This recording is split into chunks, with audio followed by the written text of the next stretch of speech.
Ustaas quban qaba garuu Ameerikaatti na fudhachuu dandeessu shaalaayuun qabaadhe. Ameerikaa maali? Ana wayin Donald Trump.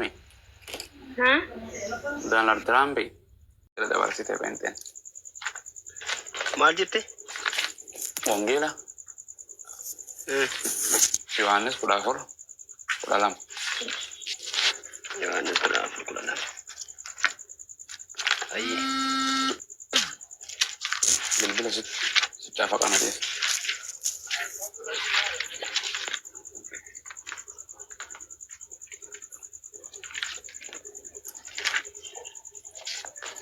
Ati. Yohaannis 14 12.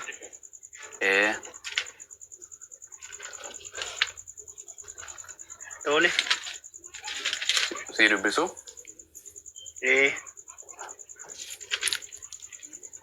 Ati Yesus itu aman teme?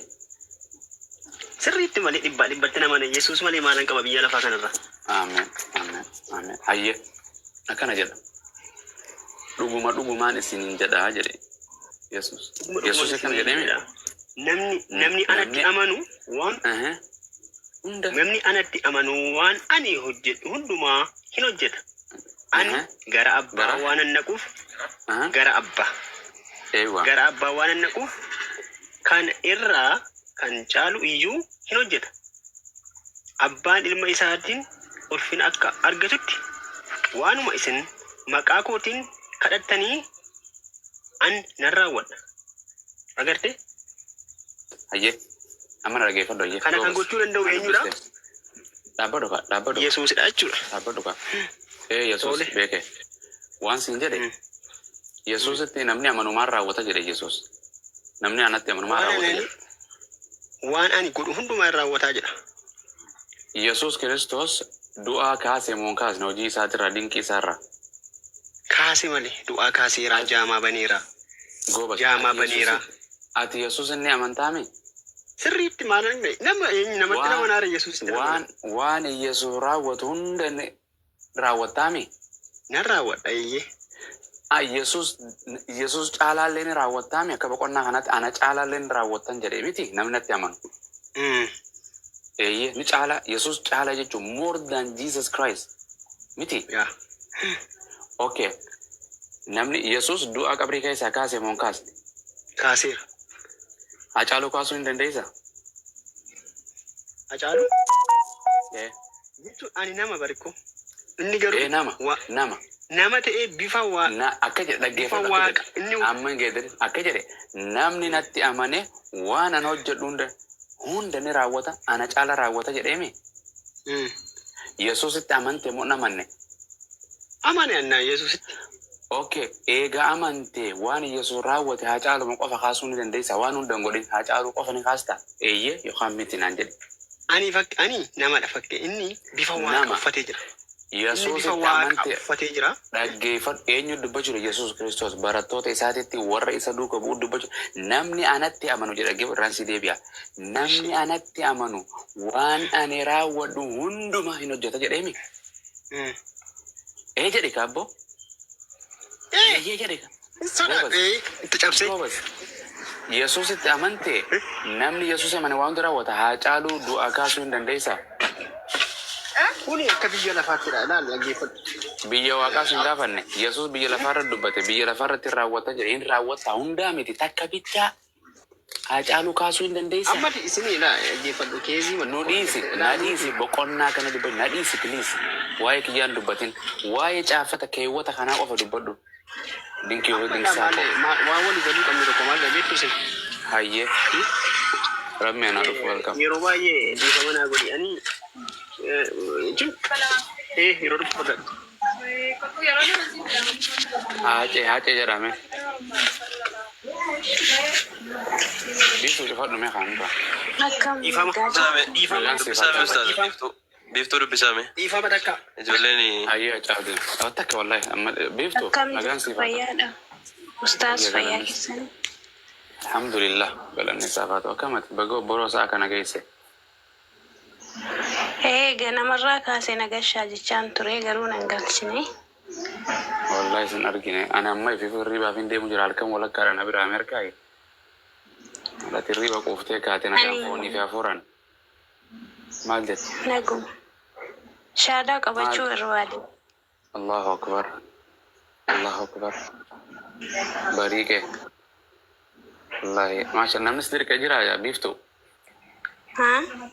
Namni gara islaamummaa si dirqee jira. Lakki ani ofii makiyya. Okay. Masha Allah. Ofii Disabbo. nama barbaade. Abisi wal jana kaya. Ramadaana kana keessa shaadaa hin qabatanii. Ayye. Si qabsiisa abshir. Waa takka. Bilaash. Afiraash jedhe namtichinu. Waa takka. Garuu waa'ee musliimaarraa waan hin baradhe illee tokko hin qabu na barsiistan. Wangeeloo. Yesus Kiristoos akka wangeelaatitti gartee ergamaa ta'u. Yesus Kiristoos akka waaqa hin ta'in, Yesus akka waaqa qabu, Yesus akka uumaa godhuu hin dandeenye, Yesus akka waaqaaf sagadu kana hunda hin beektaa? Ani amma isa keessa isa booddee isa hin baranne an lachuu hin baranne garuu akkamitti islaama taata duba osoo hin baratin? Haa? Akkamitti osoo hin baratin wangeelaas osoo quraanaas hin baratin akkamitti gara islaamummaa dhufte? Jechuun ani barachuun barbaada kaasee irra isin biratti. Hordofii baradhu ree. Haa? Hordofii baradhu ree. Wangeela dubbistee wangeela irratti Yesus akka nama ta'e ni beektaa wangeela irraa? Jechuun shaadaa qabadhee ka'een Maal si shaadaa qabattee achi booda? Laa dura jechuun wangeelama kee dubbistee jechuun wanta ragaa qaba as cala'u jettee amma as seentee guyyaa boru dhufanii Yesus fayyisaadha. Yesus akkana. Laa. Dhukkuba si fayyisa. Isa fixeera. Maal? Isa baradheera. Wangeela irraa waan siin jedhe Yesus Kiristoos akka waaqayyoo qabu amantaa hin siin jedhe. Wangeela Yohaannis boqonnaa 20:17 irratti gara waaqayyoo kooti waaqayyoo keessanii gara abbaa kootii fi keessanii jedha. Akkasuma Luqaas 6:12 irratti yeroo sanitti gara gaaraa ol ba'ee halkan guutuu waaqayyoon kadhachaa bulee jedha. Akkasuma Yesus Kiristoos gartee Yohaannis 5:30 irratti gartee Yohaannis 6:40 irratti ani dhugicha isa waaqayyoo irraa dhageessanitti himee jira jedha. Isin ana nama akkasii ajjeesuu barbaaddan jedha. Akkasuma Yesus gartee wangeela Maatiyos boqonnaa 15:24 irratti ani kaniin argame warra koolota mana Israa'el keessaa badan duwwaa fi argame jedha. Ergamaa ta'u saba Israa'el qofaaf ta'u. Kana hunda quba qabdaa? Ustaas quban qabaa garuu Ameerikaatti na fudhachuu dandeessu shaalaan hin qabaadhe. Ameerikaa maali? Ani wayin Doonaald Tiraamp. Haa?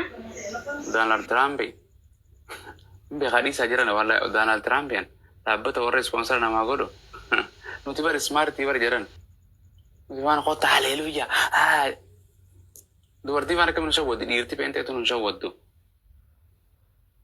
Ajaa'iba. Waanuma keessan baradha. Yeroo wangeela keessan baradha. Gosti kenna irrattu isin fudhannu.